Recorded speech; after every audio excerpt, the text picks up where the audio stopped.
அனைத்து இந்திய அண்ணா திராவிட முன்னேற்றக் கழகத்தில் வெடித்த கலவரம். எடப்பாடி பழனிசாமியின் பதவி பறிப்பா? என்ன தகவல் என்பதை பார்ப்பதற்கு முன்பாக நமது சேனலுக்கு மறக்காம ஒரு சப்ஸ்கிரைப் மட்டும் பண்ணிருங்க. ஏற்கனவே எடப்பாடி பழனிசாமி அவர்களால் அதிமுகவிலிருந்து பன்னீர்செல்வம் அவர்களும் அவரது ஆதரவாளர்களும் கட்சியிலிருந்து நீக்கப்பட்டதாக நீதிமன்றத்தில் வழக்கு ஒன்றை தொடர்ந்திருந்த நிலையில் முதல்வர் ஸ்டாலின் அவர்களுடன் கூட்டணி வைத்துக்கொண்டு எடப்பாடி பழனிசாமி அவர்கள் நேற்று பன்னீர்செல்வம் அவர்களின் துணைத் தலைவர் பதவியையும் பறித்தார். ஆனால் உதயகுமார் அவர்களை அந்த பதவியில் அமர வைத்ததற்கு மிக முக்கியமான காரணம் தென் மாவட்ட நிர்வாகிகளிடம் ஆதரவை பெறுவதற்காகவும் ஓட்டுக்களை பெறுவதற்காகவும் மட்டும்தான். ஆனால் இந்த விஷயம் தற்பொழுது செங்கோட்டையன் அவர்களுக்கு வர தொடங்கிவிட்டது. காரணம், அதிமுகவின் மூத்த அமைச்சராக இருந்தவர், மூத்த நிர்வாகியாக இருந்தவர். ஆனால் எனக்கு அடுத்தபடியாக வந்தது உதயகுமார்.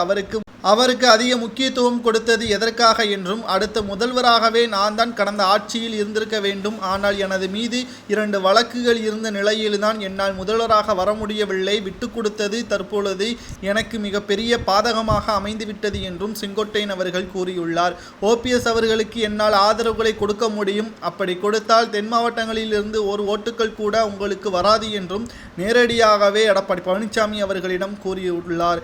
ஏற்கனவே உதயகுமார் அவர்கள் எடப்பாடி பழனிசாமியின் விசுவாசி என்றும் கொத்தடிமை என்றும் அதிமுகவின் வட்டாரத்திலேயே பேசப்படுகின்ற நிலையில் உதயகுமார் அவர்கள் இடத்தில் செங்கோட்டையன் அவர்களை அமர வைத்தால் நிச்சயமாக எடப்பாடி பழனிசாமி அவர்களின் பேச்சை கேட்க மாட்டார் என்ற காரணத்தினால்தான் உதயகுமாரை அந்த பதவியில் அமர்த்து வைத்திருக்கிறார் என்றும் அரசியல் வட்டாரங்களில் பேச்சுக்கள் அடிபட்டு வருகிறது. மேலும் உதயகுமார் அவர்களின் துணைத் தலைவர் பதவி வழங்கியதும் ஒன்றுதான், வழங்காமல் இருப்பதும் ஒன்றுதான். அந்த பதவி முழு அதிகாரங்களை எடப்பாடி பழனிசாமி தான் பயன்படுத்துவார் என்றும் செங்கோட்டையன் அவர்கள் கூறியுள்ளார். எடப்பாடி பழனிசாமி அவர்கள் பொதுச்செயலாளர் பதவியிலிருந்து விரைவில் நீக்கப்படுவார் என்றும் செங்கோட்டையன் அவர்கள் மிகப்பெரிய அதிர்ச்சியான தகவலையும் வெளியிட்டிருக்கிறார். இதை பற்றி அடுத்த வீடியோவில் முழுமையாக நாம் பார்க்கலாம்.